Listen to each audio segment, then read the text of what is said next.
ગુજરાતમાં આવેલા 3 પ્રાચીન મહાકાળી મંદિરો। 1. પાવાગઢ મંદિર।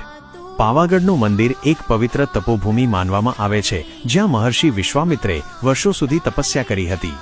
એવું કહેવાય છે કે માતાજીના આશીર્વાદથી તેમણે બ્રહ્મર્ષિનું પદ પ્રાપ્ત કર્યું હતું। આ સિદ્ધિને ચિરંજીવી રાખવા માટે તેમણે આ પર્વતના સૌથી ઊંચા શિખર પર માતા કાલિકાની સ્થાપના કરી હતી। આ મંદિર દરિયાઈ સપાટીથી 2730 ફૂટની ઊંચાઈ પર આવેલું છે। 2. રાણી ટૂંક મહાકાળી મંદિર। બનાસકાંઠાના દાંતીવાડા નજીક રાણી ટૂંક ડુંગર પર આવેલું આ મંદિર પાંડવકાળ સાથે સંબંધિત છે। અહીં રાજા શિવધરીના સમયમાં માતાજીની મૂર્તિ પુનઃપ્રતિષ્ઠા કરવામાં આવી હતી। હાલમાં જ આ મંદિરનો જીર્ણોદ્ધાર થયો છે અને તેને મિની પાવાગઢ તરીકે પણ ઓળખવામાં આવે છે। 3. મિની પાવાગઢ અંબોડ। માણસા તાલુકાના અંબોડ ગામમાં સાબરમતી નદીના કિનારે આવેલું આ મહાકાળી મંદિર પણ ખૂબ જ પ્રાચીન છે।